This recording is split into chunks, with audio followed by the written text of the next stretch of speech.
रागद्वेष विमुक्तैस्तु विषयान् इंद्रियैश्चरन् आत्मा वशैर्विधेयात्मा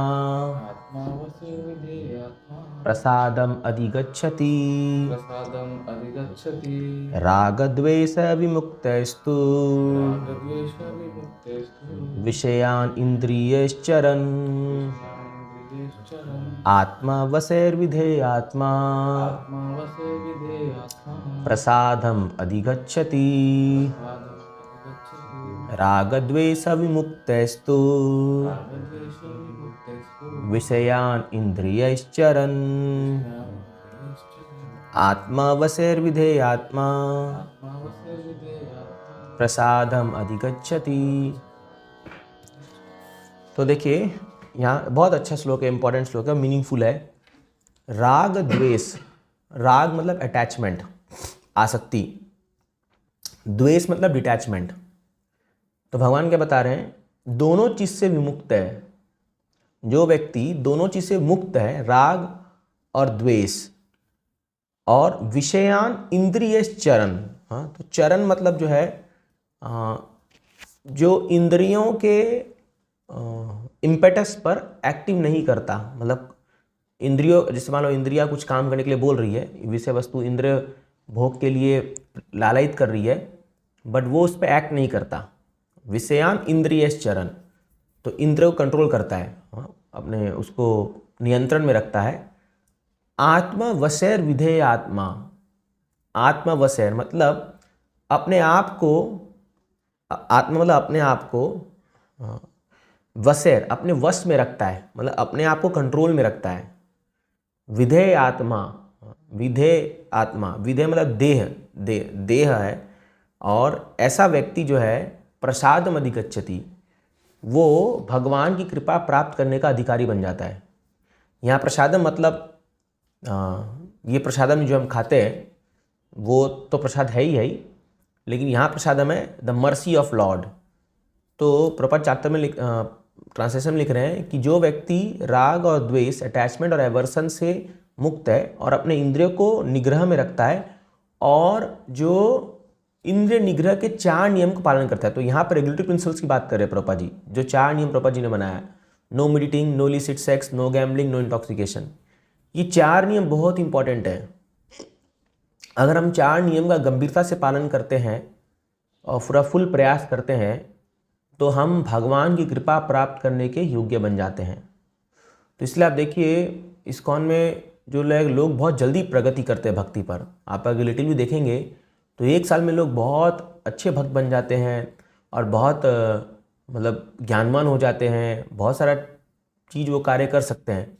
it's because of regulatory principles. अगर आप ये 4 नियम को तरीके से पालन करेंगे हम लोग तो बहुत स्ट्रेंथ मिलता है, बहुत, क्योंकि वो कृपा आती है भगवान की। ये तो इस पे एक पॉइंट है। और दूसरा है राग और द्वेष। तो राग और द्वेष दोनों एक ही सिक्के के 2 पहलू हैं, है ना। बहुत ज़्यादा आसक्ति भी नहीं, बहुत ज़्यादा दूर भी नहीं। जैसे मान लीजिए कोई ब्रह्मचारी है, अगर वो किसी स्त्री से प्रति ज़्यादा आसक्त रखेगा तो भी खतरा है, और वो बहुत ज़्यादा दूर, अरे अरे अरे अरे स्त्री स्त्री स्त्री ऐसे करके बहुत अगर दूरी रखेगा तो भी वो खतरा है। तो एक्चुअली जिस चीज़ से हम बहुत ज़्यादा दूर भागने का जो प्रयास कर रहे हैं, वास्तव में हम वही चीज़ चाहते हैं। ये एक माइंड की साइकोलॉजी है कि हम दुनिया को दिखाते हैं कि हम बहुत ज़्यादा उनसे, हमें नहीं चाहिए नहीं चाहिए नहीं चाहिए, लेकिन वही उसको चाहिए, है ना। जैसे जो लोग बार बार, कई लोग मैंने देखा है बोलते रहेंगे कि मुझे कोई धन नहीं चाहिए, मुझे कोई ऐश्वर्य नहीं चाहिए, मुझे कोई नहीं चाहिए, बार बार उसको बोलते रहेंगे, वास्तव में उसको ही वो चाहिए। जैसे कई लोग जो है वो सम्मान के विषय में, जैसे कहीं ग्लोरिफिकेशन के लिए, मुझे कुछ नहीं चाहिए, मुझे कोई यश नहीं चाहिए, मुझे कोई फॉलोअर नहीं चाहिए, मुझे कोई नहीं चाहिए, ऐसा बार बार बोलते रहेंगे। और आप देखोगे उन लोगों को सबसे ज़्यादा चाहिए वो चीज़। तो इसलिए ये राग और द्वेष दोनों एक ही सिक्के के 2 पहलू है। तो इसलिए क्या है, शास्त्र में हमारे आचार्य बताते हैं कि इसीलिए एक बैलेंस्ड अप्रोच हमेशा बताया गया है। और सबसे बेस्ट है हर एक चीज़ को भगवान की सेवा में लगा देना, हर एक चीज़ को, वो सबसे बेस्ट उपाय है। तो अगर आप वो चीज़ कर रहे हैं तो राग और द्वेष से हम मुक्त हो सकते हैं, क्योंकि द्वेष भी अच्छा नहीं है भक्तों के लिए, बहुत ज़्यादा द्वेष करना। जैसे कई बार कर्मी व्यक्ति के लिए लोग बहुत एक्सट्रीमली द्वेष करते हैं, अरे छुआछूत कर देते हैं, अरे ये छू दिया तो अभी ये बहुत गंदा हो गया, ये ऐसा हो गया, ये अच्छा नहीं है। We should not become averse to anybody. हाँ तो ठीक है, हम अपना नियम फॉलो कर रहे हैं। जैसे कल अभी एक डिवोटी यहाँ आश्रम में मैं देखा कि वो कुछ शौच आदि क्रिया में गया होगा और वो नहाए नहीं, ठीक है, तो वो एक बिना नहाए वो एक रूम में चले गए, तो उसके पीछे एक डिवोटी पूरा पानी का मग लेकर के पूरा रूम को धो रहा है और पूरा पूरा कॉरिडोर में हर जगह पानी छीट रहा है। बोला ये व्यक्ति जो है बिना नहाए चला गया यहाँ पर, अब ये पूरा शुद्ध हो गया है, अब इसको पूरा धोना पड़ेगा, ये है वो है। इतना वो एंडेवर कर, इतना प्रयास करा था। तो ये उसका एग्जाम्पल है, एवर्जन बहुत ज़्यादा। ठीक है, कोई बात नहीं, थोड़ा ऐसा छीट दो, हो गया खत्म कहानी। वो पूरा पानी, प्रभु जी जहाँ जहाँ उसके कदम रखे, जहाँ जहाँ उसकी परछाई पड़ी, वहाँ वहाँ पानी डालना होगा। तो ये पूरा एक एवर्जन है, दिस इज़ नॉट गुड। हाँ, तो इसलिए राग द्वेष दोनों चीज़ से बचना है और 4 नियम का पालन करना है और इंद्रियों को कंट्रोल करना है।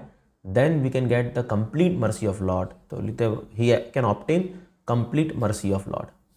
Thank you. हरे कृष्णा।